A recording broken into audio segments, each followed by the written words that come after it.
मैं हूँ शाइस्ता मलिक और आप देख रहे हैं प्रोग्राम खोज। नाजरीन, औलाद अल्लाह ताला की नेमतों में से एक नेमत है, लेकिन वालिदैन की लड़ाई झगड़े, तलाक खुला के दरमियान ये मासूम कलियाँ वालिदैन की अना की भीड़ चढ़ जाती हैं और सारी ज़िंदगी मुश्किलात का सामना करती है। जानते हैं कि कानून इनके तहफ़्फ़ुज़ात के बारे में क्या कहता है। मर्द और औरत में जब तलाक हो जाती है तो फैसला मुश्किल होता है कि बच्चे माँ के पास जाएंगे या बाप के पास जाएंगे। इसी प्रोग्राम को हम लेके आज चलेंगे कि बच्चों की कस्टडी के बारे में और कानून क्या कहता है और डिग्री क्या होती है। इसके बारे में हम बात करेंगे। हमारे साथ इस वक्त सीनियर एडवोकेट हाई कोर्ट मौजूद हैं, राजा शुएब अदनान साहब। इनसे हम बात करते हैं। अस्सलाम वालेकुम। जी, वालेकुम सलाम। कैसी हैं आप? ठीक हैं? मैं बिल्कुल ठीक ठाक। आज बहुत ही सेंसिटिव मौजू आपके पास मैं लेके आई हूँ कि बच्चों की कस्टडी के बारे में। अच्छा, मुझे ये बताइए कि माँ बाप के दरमियान जब तलाक हो जाती है तो बच्चों के क्या तहफ़्फ़ुज़ात होते हैं, इसके बारे में कानून क्या कहता है। जी, सबसे पहले तो बहुत शुक्रिया। आप हमारे ऑफ़िस में तशरीफ़ लाई हैं। गल्फ़ पाकिस्तान जो है, ये एक बहुत अच्छा फ़ोरम है जो कि लोगों को इन्फॉर्मेशन दे रहा है उनके हकूक़ के हवाले से।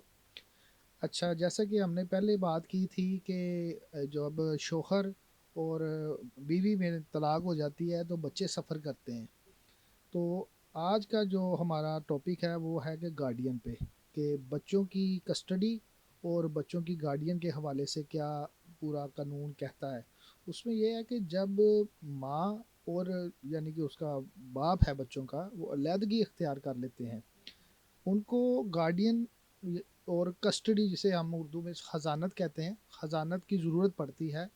हमारा पाकिस्तान में जो है इस वक्त मौजूदा कानून जो है वो है गार्डियन एंड वार्ड्स एक्ट है 1890 का। उसके तहत बच्चे की वेलफेयर और बच्चे की सारी जो कस्टडी है और वो जो अपॉइंटमेंट ऑफ गार्डियन है वो कोर्ट जो है करती है। उसका सारा प्रोसीजर ये गार्डियन एंड वार्ड एक्ट 1890 के तहत बताया गया है। अच्छा, इसके बाद में ये बताइए कि डिग्री क्या होती है और ख़ातून अगर डिग्री लेना चाहें बच्चे की, जैसे खर्चे की और जो इस तरह डिग्री, पहले हमें बताएं डिग्री होती है। इसमें जी डिग्री का बेसिक पर्पज़ ये है, जब कोई साइल अपनी दाद रसी के लिए अदालत में जब पटिशन दायर करता है, उसमें कोर्ट जो अपना फ़ैसला सादर फरमाती है, उसमें एविडेंस लेकर और मुखालिफ पार्टी का बयान लेकर उसको सुनकर जो फ़ाइनैलिटी जो फ़ैसला अदालत देती है, वो डिग्री की शक्ल में जो है, जजमेंट की शक्ल में वो अनाउंस करती है फ़ैसला, उसे डिग्री कहा जाता है। मुझे ये बताइए कि आपने ये बताना है कि जब बच्चे होते हैं, बेटा या बेटी या दोनों बच्चे जब होते हैं, तो वालिद के पास जाएंगे कानूनी तौर पे या वालदा के पास जाएंगे, इसके बारे में कानून क्या कहता है। जी देखें, जब मियाँ और बीवी में डिस्प्यूट पैदा होता है, फिर बात आ जाती है बच्चों की वेलफेयर के ऊपर, बच्चों की खजानत के ऊपर, कि बच्चों का क्या बनेगा बेसिकली, क्योंकि माँ बाप में तो झगड़ा हो गया है। जो गार्डियन एंड वार्ड एक्ट है, इसमें जो बच्चा है वो 7 साल की उम्र में और जो बेटी है वो 12 साल की उम्र में। कानून में ये वाज़िया लिखा है कि अगर बच्चा 12 साल का हो जाता है तो फिर बाप की दिया जा सकता है, उसको कस्टडी दी जा सकती है। जबकि बेटी है, बेटी में ये है कि बेटी जब तक जवान नहीं हो जाती, तब तक वो अपनी माँ के साथ रहेगी। उस इस केस में काफ़ी एक्सेप्शंस हैं।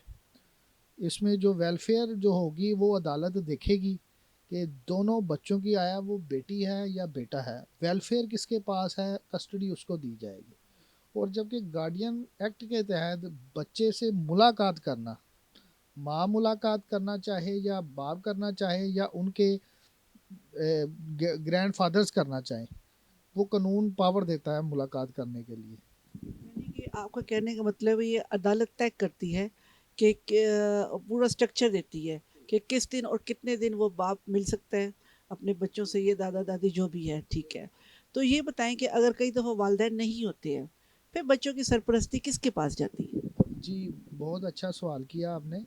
इसमें यह है कि अगर बच्चों के वालदेन या तो एक्सपायर हो जाते हैं या वो वफात पा जाते हैं, या ऐसा भी हमने केसेस में देखा है बच्चे जब माइनर होते हैं, माँ बच्चों को संभाल नहीं रही होती, बाप भी नहीं संभाल रहा होता, उसमें ये कानून जो है, गार्डियन एंड वार्स एक्ट जो है, वो इंटाइटलमेंट बताता है कि कौन कौन से शख्स और कौन से जो फ़र्द हैं वो गार्डियन बच्चों की कस्टडी ले सकते हैं।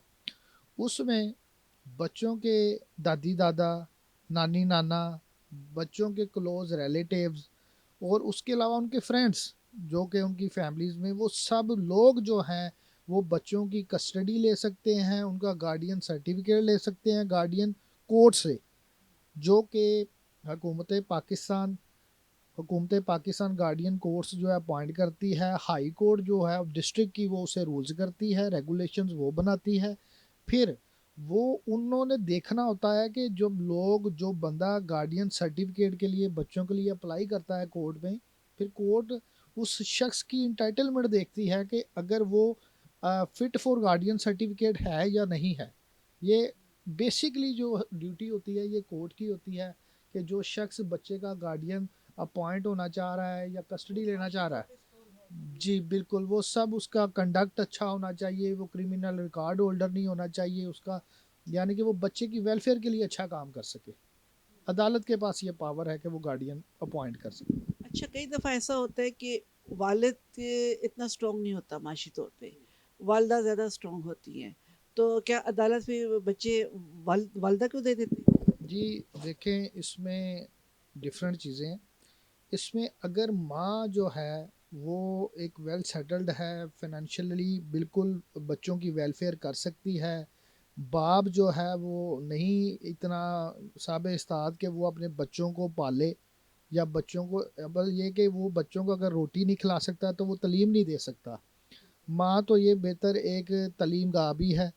अगर माँ के पास फाइनेंशियल स्टेटस अच्छा है, अगर वो कोर्ट को प्रूव कर देती है कि वो बच्चों को पढ़ा रही है, उसकी बच्चों की परवरिश कर रही है, बच्चों की वेलफेयर अच्छे तरीके से कर रही है, देन कोर्ट एविडेंस को देखते हुए बच्चों की कस्टडी जो है वो माँ के हवाले कर सकती अच्छा, ऐसा होता है कि कई दफ़ा ऐसा होता है कि मियाँ बीवी एक दूसरे को जिच करने के लिए या जो खातून होती है शोहर को जिच करने के लिए उसमें डिग्री कर देती है खर्चे का, जबकि वो इस काबिल होता ही नहीं है, तो फिर कानून क्या कहता है? है। इसमें देखें जी, ये कानून जो है हमारा ये वाजह है।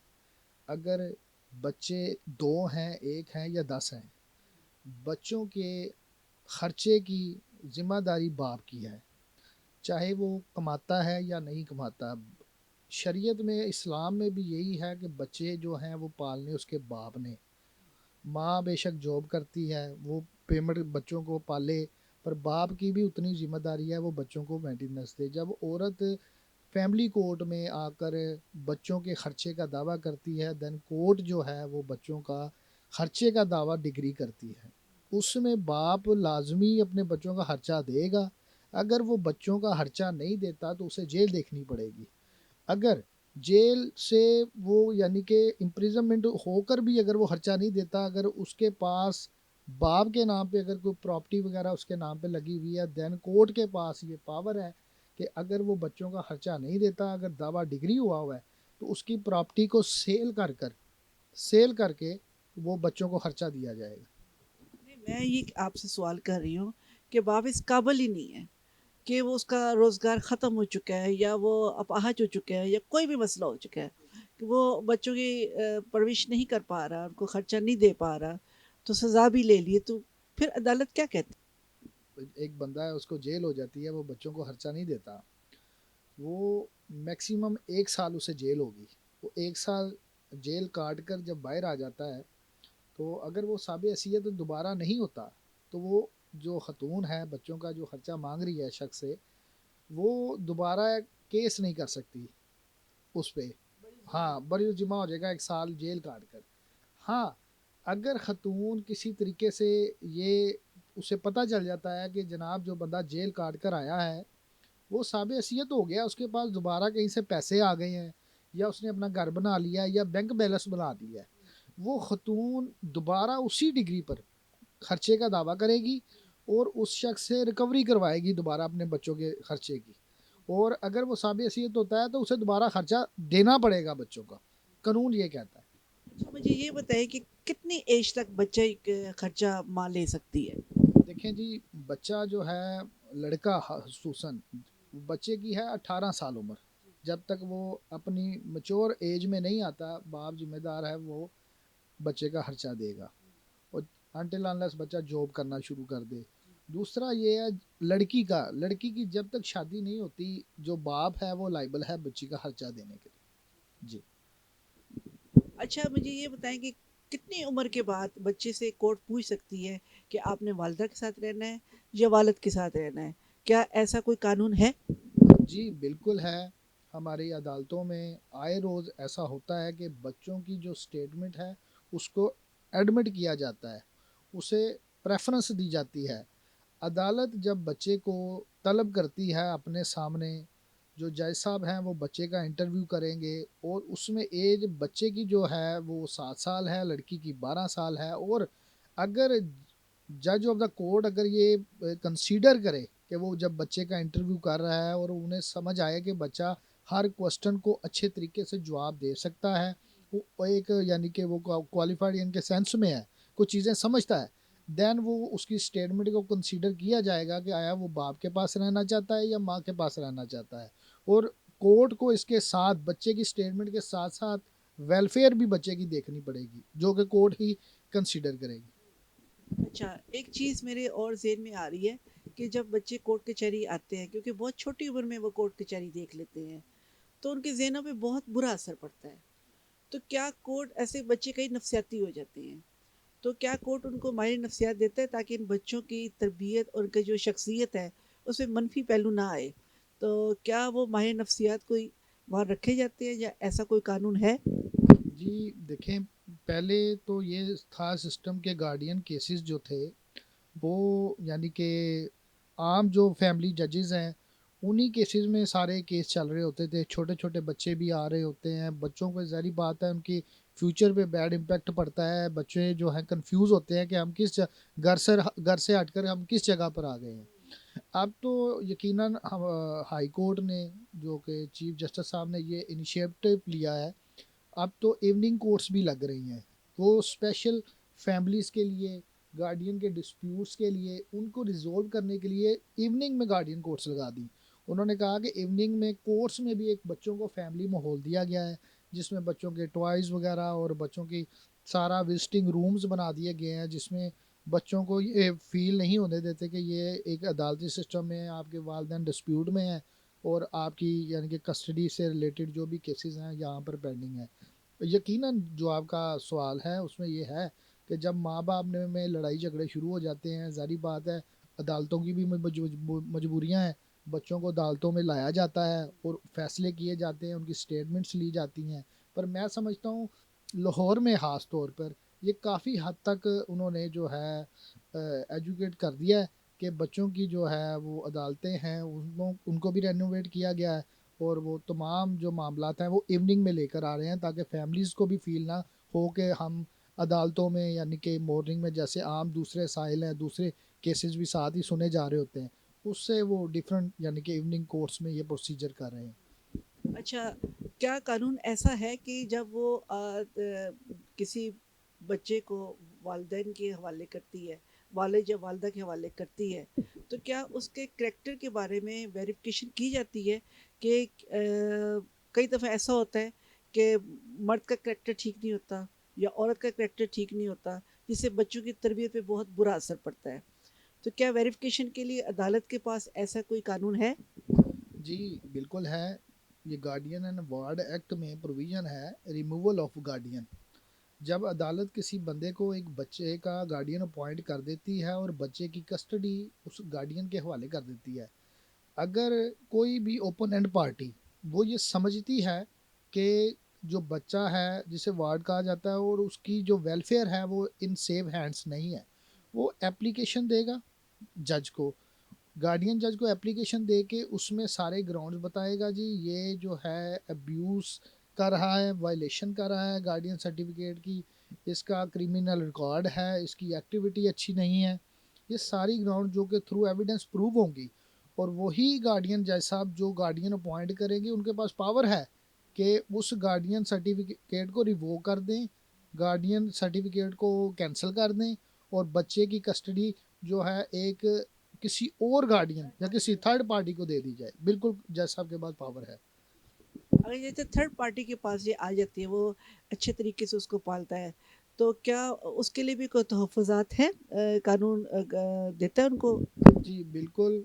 अगर देखें गार्डियन अपॉइंट हो रहा है, अगर किसी वार्ड का बच्चे का एक शख्स गार्डियन अपॉइंट होता है, छोटी उम्र से वो बच्चे की परवरिश करना शुरू कर देता है, अदालत की जो है डायरेक्शंस के मुताबिक वो बच्चे की लुक आफ्टर कर रहा है, बच्चे की वेलफेयर के लिए काम कर रहा है। इसी तरह कानून भी उस बंदे के लिए जो कि गार्डियन अपॉइंट हुआ है, उस कानून के उसके लिए अवार्ड जो है उन्होंने यानी कि मुंतहिब किया हुआ है, उसको जो कहते हैं पैसों की शक्ल में, उसको यानी कि इनाम की शक्ल में उसको गवर्नमेंट के पैसों में से उसे पैसे दिए जाते हैं, या फिर जो बच्चे की प्रॉपर्टी होती है जिसकी वो वेलफेयर कर रहा होता है, उसकी बेटरमेंट के लिए काम कर रहा होता है, उसकी प्रॉपर्टी में जो रिमनरेशंस आ रही होती हैं, बेनिफिट्स आ रहे होते हैं, उन बेनिफिट्स में से वो गार्डियन जो अपॉइंट होता है शख्स, उसको भी पैसे दिए जाते हैं। क्या अगर उसकी विरासत में उसकी जायदाद आ रही है बच्चे या बच्ची की, तो उसको वो सेल कर सकता है? जी बिल्कुल ऐसे ही है। हमारे जो कि कानून है गार्डियन एंड वार्ड एक्ट, इसमें जो गार्डियन बंदा अपॉइंट होता है वो उसकी बच्चे की ज़ात का भी हो सकता है और बच्चे की प्रॉपर्टी का भी हो सकता है। अगर बच्चे की प्रॉपर्टी है तो अदालत के पास पावर है कि वो गार्डियन उस शख्स को उसकी प्रॉपर्टी का, बच्चे की प्रॉपर्टी का गार्डियन अपॉइंट कर सकती है। अगर अगर वो गार्डियन पर्सन जो है वो ये समझे कि जनाब और कोई ऐसा सोर्स ऑफ इनकम नहीं है जो उस पर इस्तेमाल करे बच्चे पे, बच्चे की प्रॉपर्टी का अगर वो सेल करना चाहता है और सेल कर कर वो सारे पैसे बच्चे की वेलफेयर पे लगाए जाएंगे, फर्ज करें बच्चे की एजुकेशन पे है, बच्चे की तालीम अच्छी हो रही है, बच्चे के खाने पीने पे वो पैसे लगने हैं, तो अदालत बिल्कुल कंसीडर करते हुए उस प्रॉपर्टी को सेल करने की भी वो डायरेक्शन दे सकती है। और उसके बाद ये प्रोसीजर होता है जब प्रॉपर्टी को सेल कर दिया जाता है उस गार्डियन के तरफ से, जो बंदा अपॉइंट होता है उसकी तरफ से, अ- अदा अदालत हुक्म देती है कि वो उसका जितना एक एक रुपया जिधर जिधर लग रहा है उसका मंथ जो एनुअली रिपोर्ट जमा वो अदालत में होगी, और अदालत उस प्रॉपर्टी को बेचने के लिए श्योरिटी भी मांग सकती है उस गार्डियन पर्सन के से। अच्छा, मैं एक और आपसे सवाल करना चाहूँगी कि अगर बच्चा औरत के पास है या मर्द के पास है, लेकिन अगर देन वो शादी कर लेती है, अगर औरत शादी कर लेती है तो उसके पास बेटियां भी हैं, और चूंकि मर्द वो नामहरम होगा, वो सतीला बाप, तो उसके बारे में कानून क्या कहते हैं? देखें ऐसे है कि जब खतून के पास अगर बच्चों की कस्टडी है, ख़ास तौर पे उसकी बेटी है, अगर खतून शादी कर लेती है किसी और बंदे के साथ, फिर उसका राइट ख़त्म हो जाता है बच्ची रखने के लिए। फिर जो लड़की का हकीकी बाप है उसको उसका राइट बन जाता है कि वो अदालत से अप्रोच करे अदालत में और बच्ची की कस्टडी के लिए पटिशन दायर करे, और यकीनन अदालत बच्ची की कस्टडी उसके बाप को दे देगी, और उसकी दादी या उसकी नानी, उसके पास भी राइट बढ़ जाएगा कि जनाब अगर माँ ने शादी कर ली है किसी और पर्सन के साथ, फिर बच्ची का रहना वहाँ पे मुश्किल हो जाएगा। जी जी। तो इसी तरह अगर मर्द शादी कर लेता है, तो उस वक़्त क्या माँ अपनी बच्ची ले सकती है? जी देखें, पहले तो कानून ये है कि हमारे कानून में बच्चियां जो हैं, अगर माँ ने शादी नहीं की तो बच्चियां माँ के पास ही रहती हैं। अगर बाप के पास बच्चे रह रहे हैं या बेटी उनके रह रही है, अगर मर्द शादी कर लेता है, बेशक वो उनकी वेलफेयर भी अच्छी कर रहा है, फिर जो है माँ और नानी, और उसमें नाना भी इंक्लूड है उसमें, वो गार्डियन पटिशन कर कर बच्चों की जो कस्टडी है वो ले सकते अच्छा, मुझे एक और बात बताइए कि जैसे बच्चे किसी के पास हैं, जैसे दादा-दादी के पास है, वालिद ने भी शादी कर ली है, वालिदा ने भी शादी कर ली है, बच्चे नाना के पास है, नानी अम्मा के पास, दादा-दादी जिसके पास भी बच्चे हैं, और वो बाहर जाना चाह रहे हैं, बच्चे जैसे उम्रा करने जा रहे हैं, या फिर वो किसी हायर स्टडी के लिए बाहर भेजना चाह रहे हैं, तो उसके मुझे ये बताएँ कि उसके लिए अदालत क्या कहती है? क्या अदालत से उनको इजाज़तनामा चाहिए? और अगर चाहिए तो उसका प्रोसीजर क्या है और कितने माह का है? हैं। इसमें यह होता है, परमिशन लेने से सबसे पहले जो शख्स बच्चों को बाहर लेके जाना चाह रहा है उनकी एजुकेशन के लिए या किसी फॉरेन कंट्री में लेकर जाना चाह रहा है, सबसे पहले उस शख्स का, उस बच्चे का गार्डियन अपॉइंट होना लाजमी है। उसके पास गार्डियन सर्टिफिकेट होना चाहिए। अगर उसके पास गार्डियन सर्टिफिकेट मौजूद है, देन अगर वो चाहता है बच्चों को हम बाहर लेके जाना चाहते हैं, उसका पर्पस भी वो बताएगा। वो परमिशन के लिए उसी अदालत के पास अप्रोच किया करेगा जिस अदालत ने उसे गार्डियन सर्टिफिकेट दिया है। वो अदालत पटिशन दायर होने के बाद नोटिस जारी करेगी, अवामुल नास को नोटिस जारी करेगी, उसके दीगर जो लीगल हेयर्स हैं, वारस हैं, उनको नोटिस जारी करेगी कि वो अदालत में आकर बताएं कि आया ये शख्स जो कि गार्डियन अपॉइंट हुआ है, ये बच्चा बाहर लेकर जाना चाहता है, आपको एतराज़ तो नहीं। अगर अदालत ये समझती है कि वो बच्चे की वेलफेयर के लिए और एक रीज़नेबल जो अपॉइंट वो कोर्ट को कन्विंस करे बंदा कि हम जिस पर्पज़ के लिए लेके जाना चाहते हैं, फ़र्ज़ करें वो कई लोग उम्रा करवाने के लिए बच्चों को लेके जाते हैं या एजुकेशन के लिए लेके जाते हैं या मीटिंग्स के लिए जाते हैं, विज़िट्स के लिए, तो अदालत के पास पावर है कि वो बच्चों को यानी कि बाहर लेकर जाने की परमिशन दे सकती है। पर अदालत बच्चों को बाहर भेजने से पहले उस शख्स से श्योरिटी मांगेगी कि वो अपने श्योरिटी बॉन्ड, वो प्रॉपर्टी की शक्ल में हो सकते हैं, वो पैसों की शक्ल में हो सकते हैं, वो डिपॉजिट करवाएगा उसी अदालत के सामने, देन परमिशन सर्टिफिकेट उससे मिलेगा तो वो बच्चे बाहर लेके जा सकता है। अगर वो बगैर इजाज़त के गार्डियन सर्टिफिकेट हो पर अदालत ने जो जुरिस्डिक्शन डिटरमिन किया उससे वो एक्सीड करते हुए बच्चों को किसी दूसरी अदालत की जुरिस्डिक्शन में ले जाए, वायलेशन करे अदालत के हुक्म की, फिर अदालत के पास पावर है कि उसका गार्डियन सर्टिफिकेट कैंसिल करते हैं और उसको अदालत फ़ाइन भी इम्पोज कर सकती है और उसे जेल भी भेज सकती है। इसमें भी कोई एज लिमिट है? कि गार्डियन जो सर्टिफिकेट है वो 18 साल से नीचे नीचे तक है। 18 साल से ऊपर क्योंकि मैच्योरिटी आ जाती है, फिर वो बच्चे की अपनी वेलफेयर है, वो अपने बारे में अच्छा बुरा खुद जान सकता है। 18 साल से नीचे जितने बच्चे हैं उनका गार्डियन सर्टिफिकेट बनेगा, ये एज लिमिटेशन है कानून के मुताबिक। जी नाज़रीन, ऐसे ही मौज़ूआत पे आपके लिए और प्रोग्राम्स लाते रहेंगे। देखते रहिए प्रोग्राम खोज। मुझे मोहम्मद मज़हर और शाइस्ता मलिक को दीजिए इजाज़त। अल्लाह हाफ़िज़। Subscribe Gulf Pakistan.